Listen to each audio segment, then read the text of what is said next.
बच्चों, UP board 2026 के लिए विषय गणित कक्षा 10 के लिए न्यू पैटर्न पर आधारित मतलब न्यू सिलेबस। ठीक है। चैप्टर नंबर फर्स्ट वास्तविक संख्या, क्लास नंबर फर्स्ट।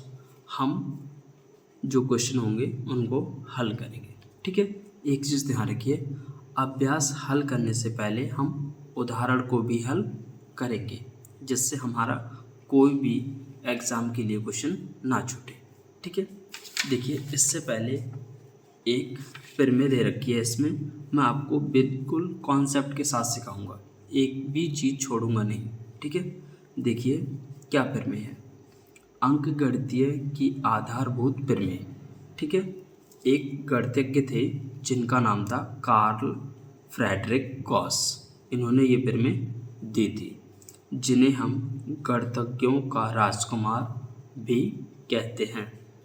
इनकी एक पुस्तक थी डिस्क्यूंसेस अर्थमेटिकी, इसमें इस प्रमेय का उल्लेख किया गया था। ठीक है।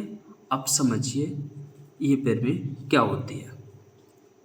प्रत्येक भाज्य संख्या को अभाज्य संख्याओं के एक गुणनफल के रूप में व्यक्त किया जा सकता है, या फिर दूसरी तरीके से बोल सकते हैं आप, प्रत्येक भाज्य संख्या को अभाज्य संख्याओं के एक गुणनखंड के रूप में व्यक्त किया जा सकता है। ठीक है।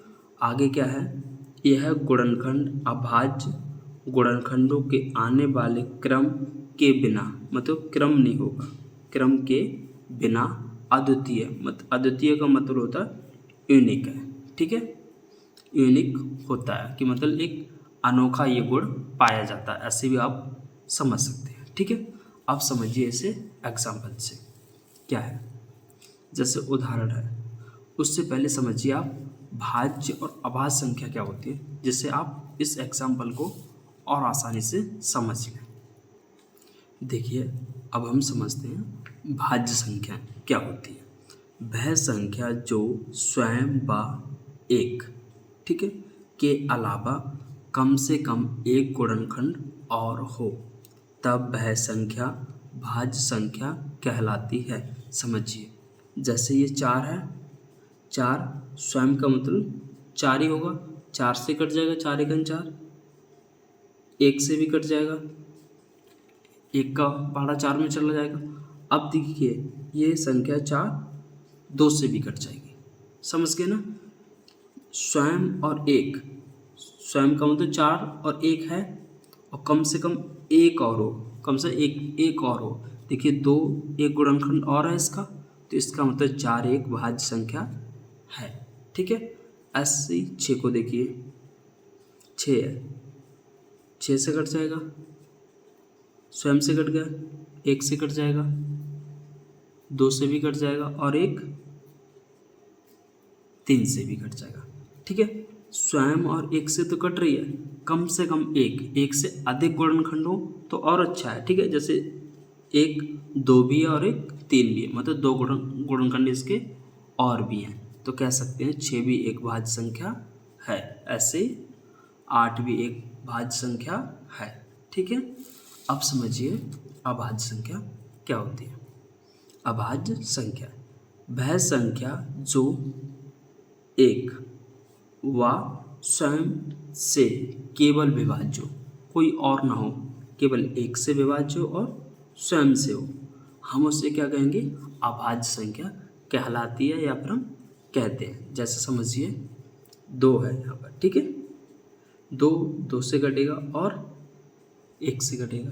अब बताइए, ये 2 से कट गया, स्वयं हो गया, 1 से कट गया, किसी और से कटेगा नहीं, तो इसका मतलब 2 अभाज्य संख्या है।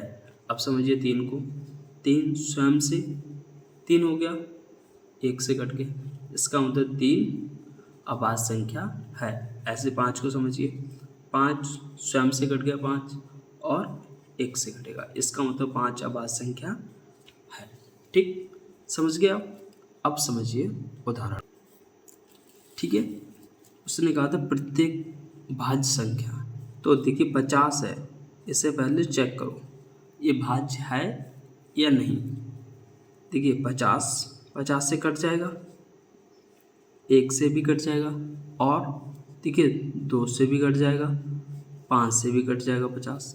ठीक है, तो इसका मतलब स्वयं और 1 से तो कट रहा है, कम से कम एक गुणनखंड, इसमें तो 2 हैं, और भी होंगे, 10 भी होगा इसका, तो कह सकते हैं 50 भाज्य संख्या है। ठीक है, अब देखिए, अब हम इसकी करते हैं गुणनखंड। देखिए 2 से 50 को काटेंगे 25 बार जाएगा। अब देखिए 25 को 5 से काटेंगे तो 5 बार जाएगा। तो गुणनखंड क्या प्राप्त हुए हमें? 2 गुणा 5 गुणा 5। तो एक्चुअली हमें 2 गुणा 5 ही तो गुणनखंड प्राप्त हुए। ये वाला 5, ये वाला सेम ही सेम है। ठीक है, अब समझिए इस पर मेरे को। उसने कहा था जो गुणनखंड मिलेंगे आपको कौन से मिलेंगे? अभाज्य। अब देखिए जो गुणनखंड अभाज्य है, 2 अभाज्य संख्या है, 2 से कटेगी और 1 से कटेगी। 5 है, 5 से कटेगी और 1 से कटेगी, किसी और से नहीं कटेगी। ऐसे उसने कहा था क्रम के बिना। अब देखिए क्रम भी नहीं है, यहाँ 2 है, 2 के बाद 5 आवाज चाहिए, 2 के बाद 3 ही तो आनी चाहिए था। ये कोई आवश्यक नहीं है कि क्रम से ही इनके जो अभाज्य गुणनखंड हों। ठीक समझ के? अब फिर मेरे को अब हम करते हैं सवाल को हल। देखिए उदाहरण नंबर फर्स्ट है, क्या दे रखा है आपको? संख्याओं 4 की पावर n पर विचार कीजिए जहां n एक प्राकृतिक संख्या है। जांच कीजिए कि n का कोई ऐसा मान है जिसके लिए 4 की पावर n अंक 0 या 0 पर समाप्त होता है। ये आपको विचार करके बताना है। ठीक है, देखिए जिसको हम कैसे सॉल्व करें आपको वैसे ही करना है। सबसे पहले क्या करेंगे? कोई भी संख्या के 0 या फिर 0 पर समाप्त होने के लिए 5 गुणा 2 का एक अभाज्य गुणनखंड होना अनिवार्य है। अनिवार्य है मतलब कहने का मतलब कोई भी संख्या 0 या 0 पर जब भी समाप्त होगी यदि उस संख्या में 5 गुणा 2 का एक अभाज्य गुणनखंड हो या फिर होना अनिवार्य है। अब आपको संख्या क्या दे रखी है? दी गई संख्या क्या है? 4 की पावर n। ठीक है, और जो n है एक प्राकृतिक संख्या है। ठीक, और प्राकृतिक संख्या क्या होती है? जो 1 से स्टार्ट हो और अनंत तक लिखते जाइए। ये संख्या क्या है? सब प्राकृतिक संख्या। ठीक है, अब जैसे n के मान यहाँ रख के देख सकते हैं हम। 4 की पावर 1 कितना आएगा? 4 ही आएगा। अब देखिए 2 रखते हैं हम, 4 की पावर 2, 4 चक 16। ऐसे और रख के देखिए 4 की पावर 3, 4 चक 16, 16 चक 64। ठीक है, अब हम करते हैं इनके गुणनखंड। 2 गुणा 2 हो जाएगा इसका अभाज्य गुणनखंड, इसके 2 गुणा 2 गुणा 2 गुणा 2 हो जाएंगे। अब इसके गुणनखंड कितने? जैसे इसके दुगने 2 गुणा 2, 8वां लिख दीजिए। 1 2 3 4 5 6 7 8। ठीक है, ये इसके गुणनखंड हो गए। अब नेक्स्ट लिखेंगे 8 है उसके 16 आ जाएंगे। ठीक है, अब देखिए इसमें आपको 2 2 के गुणनखंड दिख रहे हैं, जबकि मैंने आपसे कहा है इसमें 5 गुणा 2 का गुणनखंड होना अनिवार्य है। इसमें 2 का तो है पर 5 का गुणनखंड नहीं है। कहीं आया संख्या में, तो हम कह सकते हैं दी गई संख्या 4 की पावर n, ठीक है, में 2 का अभाज्य गुणनखंड है परंतु 5 का अभाज्य गुणनखंड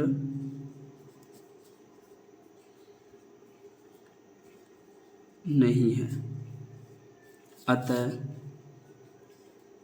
संख्या 4 की पावर n 0 या 0 पर समाप्त नहीं होगी। ठीक है, एक बार फिर समझ लीजिए इसको। ठीक है, देखिए सबसे पहले आप क्या लिखेंगे, कोई भी संख्या है, ठीक है, जैसे 0 पर समाप्त होने के लिए 5 गुणा 2 का एक अभाज्य गुणनखंड होना अनिवार्य है। अगर 5 गुणा 2 अगर नहीं होंगे उस जो संख्या के गुणनखंड में, तो वो संख्या 0 पर समाप्त नहीं होगी। अब समझिए इस सवाल को। दी गई संख्या 4 की पावर n है। n एक प्राकृतिक संख्या है जो 1 से स्टार्ट होगी और लिखते जाइए। ऐसे मैंने 4 की पावर 1 n का मान रख दिया, तो 4 की पावर 1 है तो 4 ही रहेगा। इसके गुणनखंड 2 गुणा 2 हो गए। अब मैंने n का मान 2 ले लिया, 4 की पावर 2 हो जाएगी, 16 हो जाएगा। 16 के मैंने गुणनखंड काट दिए। ऐसे 4 की पावर 3 64 आ जाएगा। ऐसे मैंने इसके गुणनखंड काट दिए। अब जो दी गई संख्या है उसमें 2 का अभाज्य गुणनखंड तो है परंतु 5 का अभाज्य गुणनखंड नहीं है। अतः हम कह सकते हैं संख्या 4 की पावर n 0 पर समाप्त नहीं होगी। अब देखिए हम उदाहरण नंबर 2 है वो करेंगे। देखिए क्या है, संख्या 6 और 20 के अभाज्य गुणनखंड विधि से HCF को हम हिंदी में बोलते हैं मासा। ठीक है, एलसीएम को हिंदी में बोलते हैं हम लासा। ठीक है, या फिर HCF बोला जाएगा आपसे, या फिर मासा बोला जाए, एलसीएम बोला जाए, या फिर आपसे लासा बोला जाए। ज्ञात कीजिए, वो भी कौन सी विधि से, अभाज्य गुणनखंड विधि से। अब देखिए 6 है, 6 के मैं गुणनखंड काट लूँ, जैसे मैं कर रहा हूँ आप वैसे करेंगे। ऐसे 20 के काटने हैं आपको। ठीक है, काटता हूँ। सबसे छोटा 2 से काटिए, 2 तिया 6, 3 से काटिए, 3 एकन 3। हम जब तक काटते हैं जब तक नीचे 1 ना आ जाए। अब इधर देखिए, इसे 2 से काटिए, 2 एकन 2, 0 बचा है। 2 का भाग 0 में देखें तो क्या आएगा, 0 ही तो आएगा, कि कोई भी संख्या ऊपर 0 है, नीचे से हम भाग ही तो कर रहे हैं एक तरीके से, तो क्या आएगा इसका आंसर 0। ठीक, अब देखिए 2 से कट जाएगा, 2 पंचे 10। अब ये 5 से कट जाएगा, 5 एकन 5। ठीक, देखिए 6 के गुणनखंड क्या है, 2 गुणा 3। 20 के गुणनखंड क्या है, 2 गुणा 5। ठीक है, हम पहले निकाल रहे हैं HCF। देखिए HCF, देखिए HCF क्या होता है, जो दोनों संख्याओं में कॉमन हो। देखिए 2 इसमें 2 इसमें, ये कॉमन है, ऐसे हमने रिंग कर दिया। अब देखिए और तो कॉमन नहीं है, 3 है इसमें, 3 इसमें नहीं है, 2 है इसमें और इसमें भी और 2 नहीं है, एक ही बार है 2, तो HCF कितना हो जाएगा 2। ठीक, अब हम निकाल रहे हैं LCM। देखिए LCM कैसे निकालें, जो कॉमन है वो तो लिख दीजिए, एक बार 2 है। अब इसमें बचे 3, वो भी लिख दीजिए। इसमें जो 2 गुणा 5 बचे, ये भी लिख दीजिए। लास्ट में हम क्या करते हैं, कॉमन वाला लिख लेते हैं और बचा हुआ वो भी लिख लेते हैं। अब देखिए क्या होगा, 2 तिया 6, 6 दूनी 12, 12 पंजे 60, तो ये लासा कितना आ गया 60, और एचसीएफ कितना आ गया 2। ये आपके आंसर हो गए। ठीक, अब समझिए नेक्स्ट सवाल देखिए क्या है। अभाज्य गुणनखंड विधि द्वारा 96 और 404 का एचसीएफ ज्ञात कीजिए और फिर इनका एलसीएम ज्ञात कीजिए।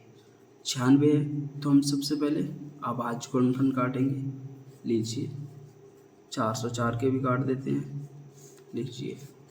ठीक, काटेंगे, 2 से काटेंगे हम, 2 चौक 8, एक बच्चे का 16 हो जाएंगे, 2 अट्ठे 16, 2 से फिर काट दीजिए, 2 एक 2 दूनी 4, 8 है 2 चौक 8, 2 से फिर काटिए, 2 एकन 2, 2 दूनी 4, और 2 से फिर काट दीजिए, 2 छः 12, 2 से फिर काट दीजिए, 2 तिया 6, 3 से फिर काट दीजिए, 3 एकन 3, ऐसे इसके काटिए, 2 दूनी 4, 2 का भाग 0 में देंगे 0 आएगा, 2 दूनी 4, फिर काटिए, 2 एकन 2 0, देखिए 2 का भाग 0 में 0, 2 एकन 2। ठीक है, अब देखिए 101 है, किसी के पहाड़े में नहीं आते हैं, तो ये 101 से ही घटेंगे। अब देखिए हमें इनका एचसीएफ निकालना है और एलसीएम। तो सबसे पहले हम क्या करेंगे, जो 96 का गुणनखंड आए वो लिख लेते हैं। 2 गुणा 2 गुणा कितनी बार है 5, और 1 2 3 4 5 गुणा 3। ठीक है, अब जो 404 क्या है 404 के 2 गुणा 101। ठीक है, अब देखिए दोनों में कॉमन होते हैं भाई एचसीएफ होता है, इसमें ये कॉमन है एक, और एक ये कॉमन है, तो 2 गुणा 2 कॉमन, 2 दूनी 4, तो एलसीएम कितना आ गया 4। अब देखिए एलसीएम क्या होता है, जो कॉमन होता है वो भी लिख देते हैं। अब इसमें देखिए 1 2 3 बचे, वो भी आपको लिखना पड़ेगा, और ये भी 3 लिखने पड़ेंगे, और ये भी 101 आपको लिखने पड़ेंगे।